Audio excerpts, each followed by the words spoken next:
What's up, fam? And we're back. It's been a while since I made one of these. Basically, working out here today, trying to establish a 1 rep max seal row. This is definitely the improper way to start off warming up for a seal row.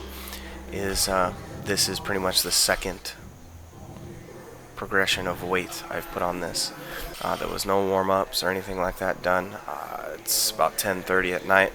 I spent about 30 minutes looking for something in the gym that didn't have a closed bottom on it, so I could do seal rows at a full range of motion. Needless to say, none of those touched the bench, so I dropped the weight down to something more manageable and tried to work my way up. While I would say that I tried to do these at a 9 RPE at the same time, my goal was really to get it to touch. I don't know if that's the preferred way to do it or not. I just figured that I want to extract the most possible out of the movement, the most range of motion. So that was basically my goal for trying to pull the bar so high. So, what is this? So yeah, pretty boring stuff, man. How you guys been doing? I'll have some stuff at the end of the video, basically to discuss what I'm doing at this point.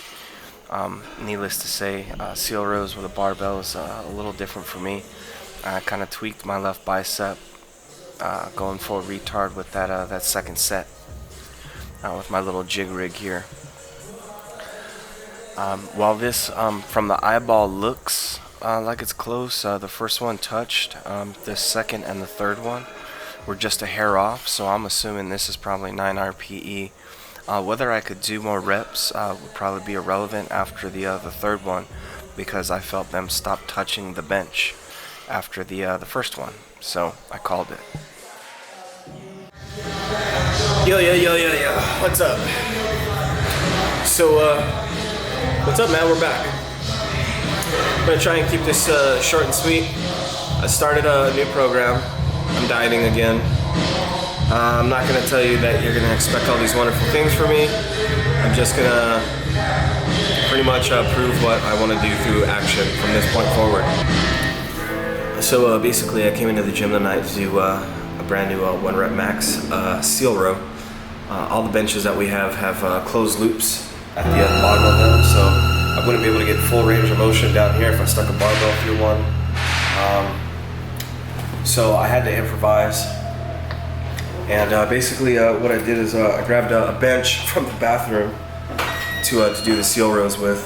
Yeah, so that worked out pretty well. I didn't really warm up for them though, because I spent most of my time setting the whole rig up. My bicep got a little irritated doing that. This area right here, but it's probably from the multiple different attempts of things that I tried to do. I tried to set the top of the jerking blocks on top of the fatter jerking blocks to do that, and that worked out okay, but it was actually too wide, so I ran into the same problem of not being able to hit full range of motion, or if I did, possibility of injuring myself. I was determined to get what I came to the gym done today, so that's why I set that rig up the way that I did. It worked out okay. So in this next cycle of training, I won't be doing any deadlifting at all, which it's kind of weird, but I don't really mind. I'll still be doing hamstring stuff, back stuff. Really gonna focus on hamstrings and shoulders this go around for the training cycle. I don't really care too much about increasing my squat or my bench. Right now, my main focus is diet. That's been the hardest thing. I mean, I could always come into the gym, be consistent, lift, and get stronger. But my diet is never consistent. So I think that is the biggest challenge. That is where the PR needs to happen. So I'm working with someone right now, basically to establish a baseline. And because of my age, I'm 30. I'm going to be 35 in November. Any program or any diet or anything that I've done in the past, for me to lose weight or maintain a low weight. I'm always under 2,000 calories, and I want to increase my, I guess, metabolic capacity. That's what I want to increase. So for me to do that, I need to be consistent with my diet, so that way we can start adding in calories once we see what my body does with it. And that combined with the hypertrophy work that I'll be doing, pretty much bodybuilding style program instead of a powerlifting routine. We'll basically see how that works out in the end. I'm kind of burnt out from the whole powerlifting thing. Originally I was kind of doing like, bro shit, just walking to the gym. Whatever I felt like lifting, I lifted, and we called it a day.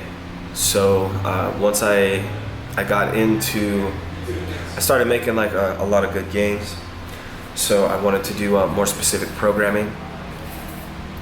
And once we got into the gist of that, I ended up not being able to do online programs anymore. I actually had to hire a coach.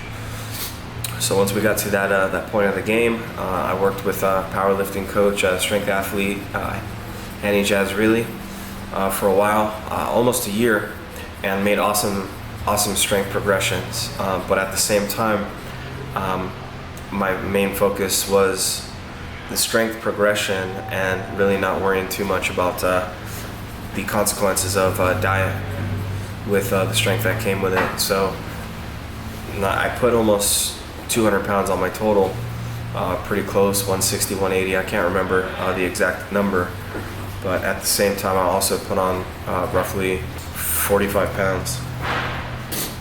I don't have a goal weight set for this program. I don't want to put like an end point or a goal on this. Again, the goal is to be consistent with diet, and with the consistency of diet, add in calories, and from there we'll worry about how or what the consequences or whatever it is the body does from that point forward. So I'm not trying to do a fast cut. I'm not trying to do 32 week, I'm going to be stage ready in a G-string type of shit. It's going to be slow. It's going to be slow and boring, and I think that's going to be the hard part, is basically finding the mental fortitude of maintaining that consistency, which I wasn't able to maintain before when I was doing the powerlifting thing.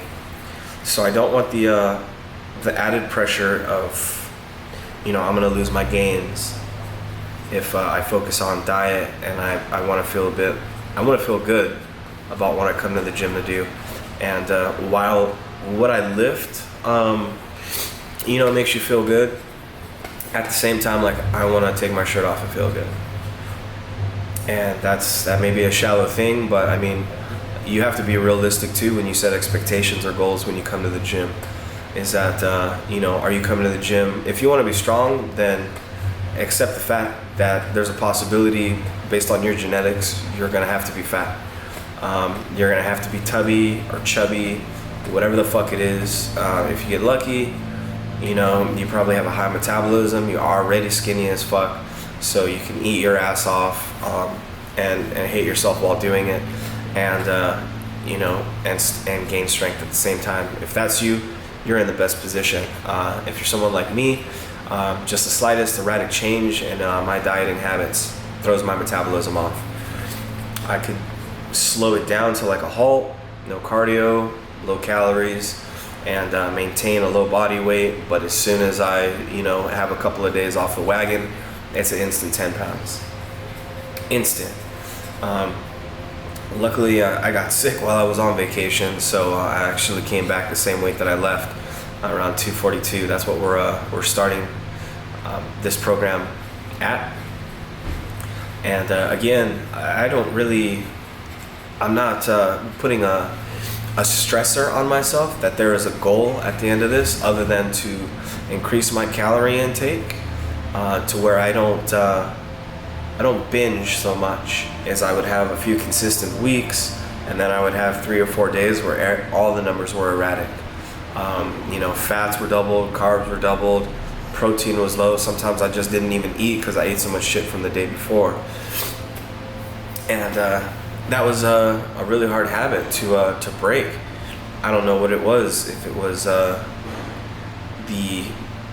the social aspect of dieting. When you hang out with a lot of other people that are lifting, I mean, all of their dietary needs are different. And you don't want to be a party pooper either and show up somewhere with a scale and be like, oh, I can't eat that. And that's, I mean, you can do that, but have a goal if that's why you're showing up to dinner with that. Don't just be one of those people that, obsesses too much over what you eat, that you have to measure everything. I have to measure fucking gummy bears down to the gram, because that's what causes the binging. Sometimes you just want to break away from measuring everything, tracking everything, and just eating whatever the fuck you want and not caring. And I think that's what happened with those days. But because I was so, I guess, dependent or reliant on tracking everything that I ate, I would still log that stuff because I wanted to see what that would do to my body. So now that we got some copyrighted music playing in the background, I think I'm gonna cut this short, even though I just spit right on my screen. And I'm gonna chop this up for you guys. If you have any questions or anything like that, feel free to ask. I laid it out on the table. As far as who I'm working with, I want to keep that under wraps, mainly because it's my business. If I feel like advertising who I'm working with, I guess I'll tell you around the end of things, but I really don't want, I've noticed a lot of things, and I'm not saying with TSA, but I guess coaching people, or this whole internet coaching thing, is that people get really catty when they find out who you're working with, or they have an opinion about who you're working with, or et cetera, et cetera, et cetera. And like, are you trying to convince me that I made a bad decision? Are you trying to get business for yourself? What are you trying to accomplish as an online trainer by bad-mouthing another online trainer? Maybe their shitty method works for someone else. You don't know that. So what gives you the opportunity or the liberty to kind of what I'm looking for? I guess to influence someone else's their decision that they made of who to go with for coaching. So yeah, that's maybe that's a question for you, you guys out there that do online personal training. Is what is it that bites your ass so much about somebody working with a particular person? Like, why do you have an opinion? Why do you have to go out of your way to spread, whatever you feel about whoever else, whether they're unprofessional or not? Do you want to portray yourself as unprofessional, talking about someone else who's unprofessional? I think this is a big group of chatty patties out there, so that is the reason for my discretion, and that's what I prefer. I prefer discretion, because I don't need anybody telling me about this or that, or whatever decision I made. You should go back to powerlifting. You're gonna lose your gains. I already did CrossFit, so I've lost my gains for life. So if you have an opinion about gains, worry about your own fucking gains, and I'll just do what I'm doing. Alright, that's it, man. I'll probably see you in a few weeks or something, if I care to film any of this shit again. Alright, deuce deuce. Spark it!